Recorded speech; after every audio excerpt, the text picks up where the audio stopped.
আপনাদের সামনে আবার উপস্থিত হলাম একটা কবিতা পড়ার জন্য। রবীন্দ্রনাথ ঠাকুরের লেখা হরি খেলা। এই তো কদিন আগে দোল গেল, পরের দিন ছিল হরি খেলা। তো ভাবলাম এই কবিতাটা আজকে আমি একটু পড়ি, মানে পাঠ করি, দেখে দেখে পাঠ করি। আর তারপরে আমার শেষে, কবিতাটা পড়ার শেষে একটু দু চারটে কথা আমি বলবো। এই হরি খেলা কবিতাটা অসম্ভব প্রিয় আমার কাছে।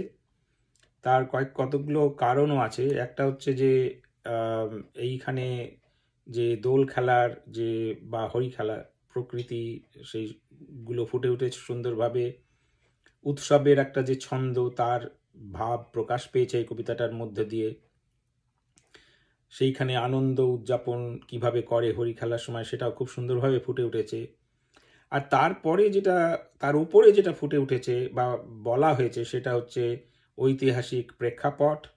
এবং সেই ঐতিহাসিক প্রেক্ষাপটের মধ্য দিয়ে এই রাজপুতানি নারীদের যে মানসিকতা, সাহসিকতা, সেইগুলোও ফুটে উঠেছে।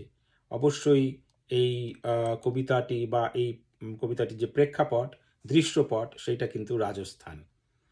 তো যাই হোক, পড়ি। এই হরি খেলা দেখে দেখেই পড়ছি। রবীন্দ্রনাথ ঠাকুর, কাব্যগ্রন্থ কথা। পত্র দিল পাঠান কেশর খাঁড়ে, কেতুন হতে ভুনাগ রাজার রানী। লড়াই করি আশ মিটেছে মিয়া, বসন্ত যায় চোখের উপর দিয়া। এসো তোমার পাঠন সৈন্য নিয়া, হরি খেলব আমরা রাজপুতানি। যুদ্ধে হারি কোটা শহর ছাড়ি, কেতুন হতে পত্র দিল রানী। কোটা শহর ছেড়ে দিতে হয়েছে, হেরে গেছে, সেই জন্য কেতুন থেকে পত্রটা দিচ্ছে। পত্র পড়ি কেশর উঠে হাসি, মনের সুখে গোঁফে দিল চারা। রঙিন দেখে পাগড়ি পরে মাথে, সুরমা আঁকি দিল আঁখির পাতে। গন্ধ ভরা রুমাল নিল হাতে, সহস্রবার দাড়ি দিল ঝাড়া। পাঠান সাথে হরি খেলবে রানী, কেশর হাসি গোঁফে দিল চারা। ফাগুন মাসে দক্ষিণ হতে হাওয়া, বকুল বনে মাতাল হয়ে এলো। বোল ধরেছে আম্র বনে বনে, ভ্রমরগুলো কে কার কথা শুনে। গুনগুনিয়ে আপন মনে মনে, ঘুরে ঘুরে বেড়ায় এলোমেলো। কেতুনপুরে দলে দলে আজি পাঠান সেনা হরি খেলতে এলো। কেতুনপুরের রাজার উপবনে তখন সবে ঝিকিমিকি বেলা। পাঠানেরা দাঁড়ায় বনে আসি, মুলতানেতে তান ধরেছে বাঁশি। এলো তখন 100 রানীর দাসী রাজপুতানি, করতে হরি খেলা। রবি তখন রক্ত রাগে রাঙা, সবে তখন ঝিকিমিকি বেলা। পায়ে পায়ে ঘাগরা উঠে দুলে, ওড়না ওড়ে দক্ষিণে বাতাসে।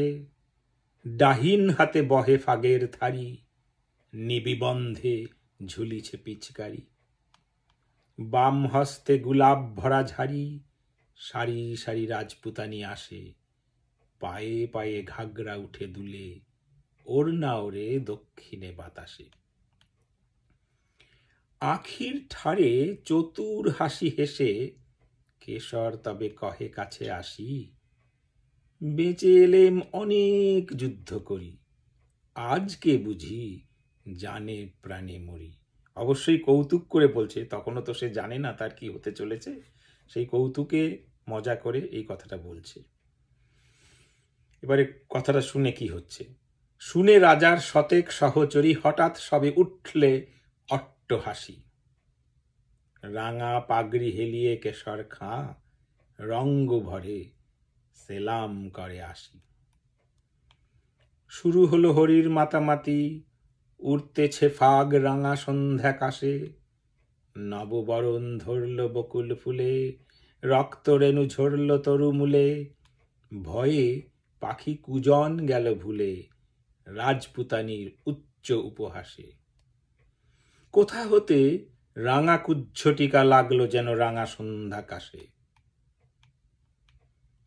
চোখে কেন লাগছে না কো নেশা, মনে মনে ভাবছে কেশর খাঁ।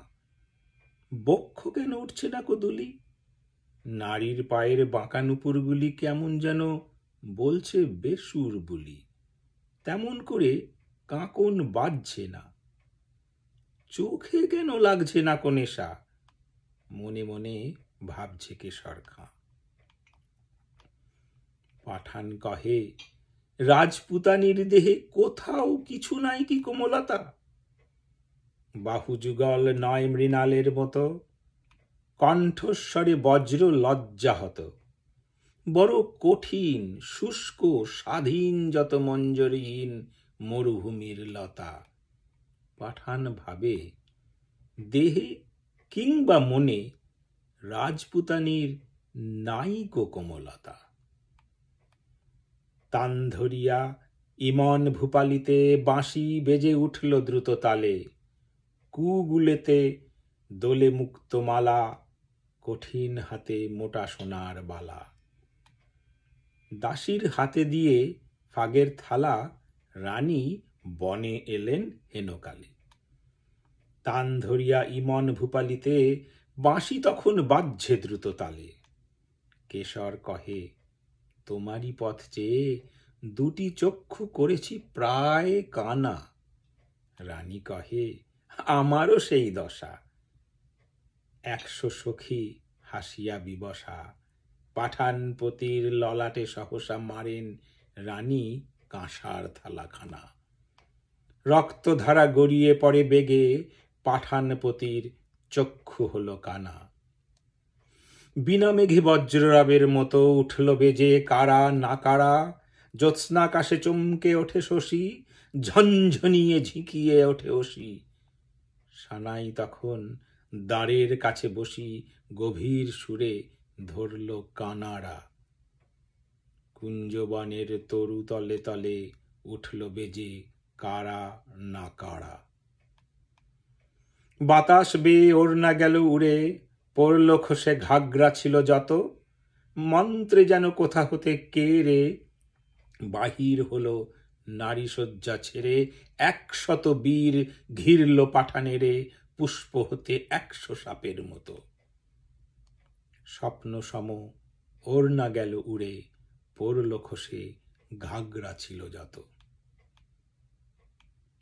যে পথ দিয়ে পাঠান এসেছিল, সে পথ দিয়ে ফিরল না কো তারা। ফাগুন রাতে কুঞ্জ বিতানে, মত্ত কোকিল বিরাম না জানে। কেতুনপুরে বকুল বাগানে, কেশর খাঁয়ের খেলা হলো সারা। যে পথ দিয়ে পাঠান এসেছিল, সে পথ দিয়ে ফিরল না কো তারা। অসম্ভব সুন্দর একটা কবিতা। আমি ভাবলাম আপনাদের সামনে দেখে দেখে একটু পাঠ করি।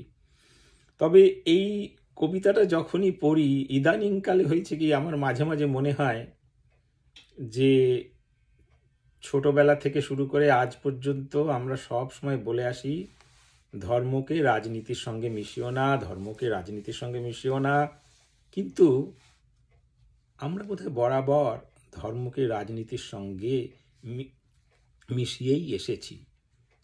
এখানেও দোল তো একটা ধর্ম উৎসব, ধার্মিক উৎসব। সেই ধর্ম বা সেই ধার্মিক উৎসবকে ব্যবহার করা হয়েছে ঢাল হিসাবে এই পাঠানদের পরাজিত করার জন্য। ভালো মন্দের ব্যাপারে আমি যাচ্ছি না, কিন্তু আমরা যে বলি ধর্মকে রাজনীতির সঙ্গে মিশিও না, সেটা বোধহয় এখানেও হয়নি।